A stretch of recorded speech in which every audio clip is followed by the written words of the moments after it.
Is the Sony FS5 Mark I a good enough cinema camera for 2020? Let's find out.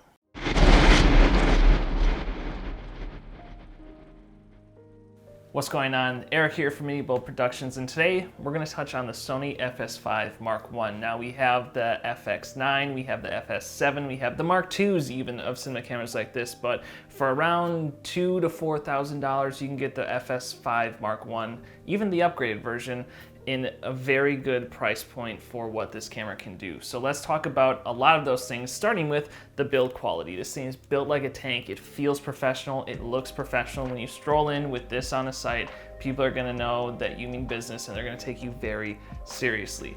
The one thing that I do wanna mention right away is that, yeah, it's a big camera. It doesn't have internal stabilization though. That's a thing with all cinema cameras. You'd be hard pressed to find a cinema camera that has stabilization, but you've got a really good ergonomic grip that you can rotate to any which angle to get the shot that you need. You have the top handle if that's something that you fancy as well. If you're getting a lower angled shot, you can really go in and get that angle. And there's just so many ways that you can make this work for you. And I think that's the benefit of using something like a cinema camera, is that you can make it work for you.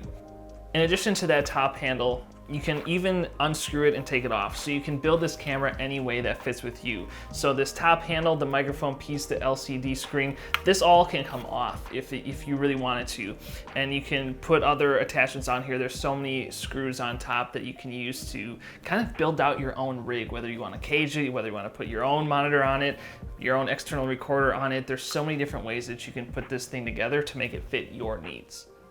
Moving on, the best part about this is the built-in ND filters. Obviously, if you're a user of the Sony a7 III, other cameras along, the more mirrorless camera, DSLR style, you're gonna miss that built-in ND. It's a beautiful thing. You don't have to worry about screwing in all of these different NDs, having access to all the different filter thread sizes. You can just pop this on. It goes from 1/4 ND to 1/128th ND, so there's tons of flexibility here, and it just looks good. It's a good clean ND. It doesn't interact with anything else, so you're not gonna get a whole bunch of dust on it. It's gonna stay clean. You're not gonna reduce the quality of the image by using something like an internal ND filter.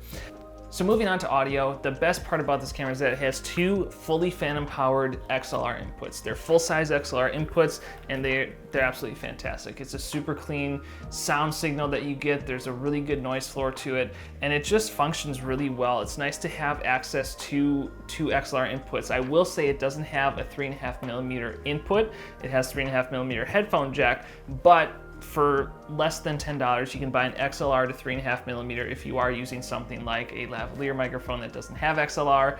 A lot of the wireless microphones that you can see out there, like I'm currently using the Rode Mic Go, the Video Mic Go, you can use something like that with an adapter. So it doesn't have it on board, but it is very easy to adapt to it, and it still functions just as well. Moving on to the video quality. Now, this camera is known for being beautiful. If you look on reviews everywhere, they're gonna say that this camera rivals some of the top line cameras, and I agree with that. The problem with that is your functionality, and you're really stuck to certain amount of use cases for this camera.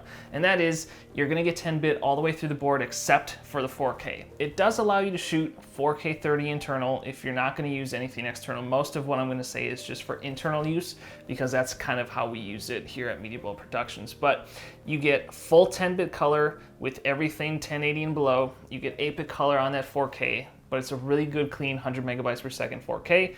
Moving down, you get that 10-bit color, so it does look really, really good, especially if you're doing some slow-mo. The slow-mo on this camera is just incredible because of that 10-bit color. You can do so much with it in post, and it's really just a beautiful thing. Another really cool feature of this camera is the clear image zoom. You have a rocker on the handle and you have a rocker on the top handle. And with that, with most lenses, you can go to 1.5 times zoom. So if you're using a tight lens, but you need a little bit more out of it, you can go and use that clear image zoom, get 1.5 times that zoom range, and you can turn a 200mm lens into a 300mm lens if you really need to. Now, that is to say that this is a Super 35 sensor, so you are getting that APS-C type of zoom range anyway, so a 16mm is going to be a 24 on here, so on and so forth. So you are really going to get that already, but if you really need to take it to the next level, you absolutely can. Moving on to some of the things that we don't like about this camera. And there's a couple that really kind of suck, but it still doesn't make us not want to use this camera. One of which is the autofocus. It's not good. It does have face detect, it does have autofocus, but I really wouldn't trust it. Now, most cinema cameras, although this tide is changing, are meant for manual focusing anyway. So you're gonna see a lot of really good autofocus systems on newer cameras, like a lot of the Canon ones, like the Sony FX9, the FX6 to soon be talked about, and you're gonna get a lot of those features on those newer cameras. But it does still have autofocus. If you know your shot, you can get it ready, you can switch to manual focus, and you can shoot. It will grab focus, it does work. The S-Log2 especially has a hard time focusing, but that's really true to a lot of older Sony cameras. This was more along the lines of the R2 or even just the R1 series, so the ones in the 2 series, so the autofocus was good, but not great. Another thing that we really don't like about the camera is the menu system. I don't know how else to explain other than it's kind of just sloppy and all over the place. There's a lot of things that you have to really get used to. So I guess point being is there's a bit of a learning curve with this camera. All of your buttons are very well appropriate on the side of the camera. And when you have your first AC working on these things while you're getting your shot ready, it does work and everything is the touch of a button away. But it does take a while to understand that your variable ND filter is also your iris. So if you want to change the aperture, it's that same scroll wheel. It's a little weird, in my opinion, to do something like that, but it is part of the learning curve. So with that being said, that is our thoughts on the Sony FS5 Mark I in 2020. We're showing all sorts of different shots that we've taken with this camera over the years, and it's a great camera. I absolutely think that if you can pick one up for cheap, we clearly still have ours and use it all the time in our client pieces. It's a great camera, it pulls a great image, and it stands up to really almost anything that's out there today. If you can get past the things that we discussed that we didn't so much like, the autofocus isn't so good, you don't have a lot of those other features within other cameras that are just now coming out in this camera, but for an early cinema camera, if you're new to the space and you can pick one up for cheap, we absolutely recommend it because it is an absolute workhorse of a camera. The battery life I didn't even mention, but it lasts forever. You're not taking up a lot of SD card space. You can easily take 2 SD cards and 2 batteries to a shoot, and it'll last you all day with plenty to spare. Like, personally, is the fact that there's burst modes in this camera. So if you are doing a slow-mo, it basically buffers it. So you're gonna capture the footage and then you have to wait for it to buffer. Makes sense, there's a lot of information being saved to your card.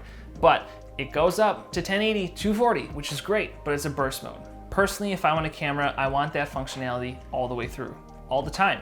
So it does have cool features like that, but you have to make sure that you're using them in the right situations so that you're not gonna get yourself in a sticky situation when you need to quickly get another shot and your camera's stuck buffering. Keep in mind that there are a lot of different ways that you can upgrade this camera with different firmwares that you can buy to make this better. For example, 1080 at 120 without the buffer.